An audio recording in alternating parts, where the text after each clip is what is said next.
আচ্ছা, এই মুহূর্তে মানে আমি জানতে পারলাম গোপন সূত্রে জানতে পারা গেছে বসন্তপুর, আজকে আমার নাম হচ্ছে বসন্ত, এই বসন্তপুরে বসন্ত লীলা চলছে। ওকে, যাই হোক, আপনার কোন একটা অভিনয় যেখানে আপনার আমাদের কুকুরের একটা আওয়াজ পাওয়া গেছে, হ্যাঁ কি না? হবে?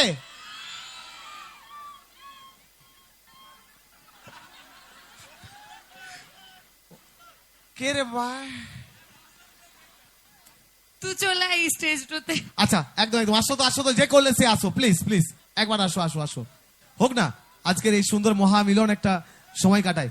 আসো, যে করলে সেই আসো, কারণ এটা কিন্তু গড গিফটেড, একটা পশুর আওয়াজ নকল করা, এটা কিন্তু সবার দ্বারা হয় না। না রে, আমি তো এমনি পারি, ছোটবেলা থেকে শুধু এটাই পারি। এই মা, আচ্ছা যাই হোক, এটাও একটা ট্যালেন্ট, প্রতিভা। সো আচ্ছা, তুমি আসো, যে করেছো সে কিন্তু আসবে। আচ্ছা, কে আগে করবে দেখি?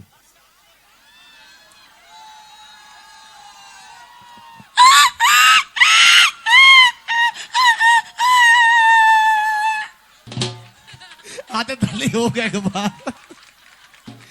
कहाँ कहाँ आदमी रहता है बाबा ये दुनिया में, क्या क्या इंसान रहते हैं। অসাধারণ, হাতে তালি হোক বসন্তপুরে আমার ওই ভাইয়ের জন্য।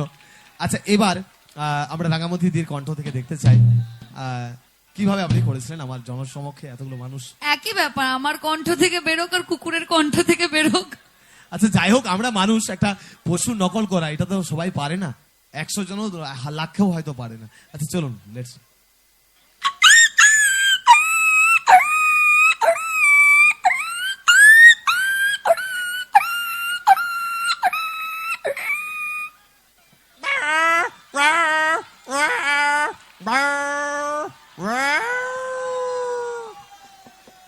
কতগুলো প্রতিভা আজকে কিন্তু বসন্তপুরে ভাই ভাই ক্লাবে এসেছে। কিয়া বাত, অসাধারণ। একটু হাতে তালি হোক, এটা কিন্তু এটা অসাধারণ ট্যালেন্টেড। এবং সব থেকে বড় কথা, এই ভোকালের উপরে, মানে এই ভোকাল যে কর্ড আছে সেই কর্ডের উপরে খুব প্রেসার পড়ে, তাই না? খুব প্রেসার পড়ে। বলা হয় এগুলো বেশিক্ষণ ধরে গলা চলে না, নইলে ভোকাল কর্ড হয়তো ছিঁড়ে যেতেও পারে। এটা একটা ট্যালেন্ট, একটা প্রতিভা। একটু হাতে তালি হোক আমার যারা মহিলা মহল আছেন আমাদের রাঙামতির জন্য, একবার ছোট্ট করে হাতে তালি, আশীর্বাদ স্বরূপ। এটাই শিল্পীর পাওনা। শিল্পীরা কখনো অর্থের বড়াই করে না, শিল্পীরা করে প্রতিভার বড়াই। চলো, আচ্ছা এরপরে কি হবে? এবার একটা ডায়লগ বলি। হবে? ডায়লগ হবে? আচ্ছা চলো, একটু মন দিয়ে শুনি।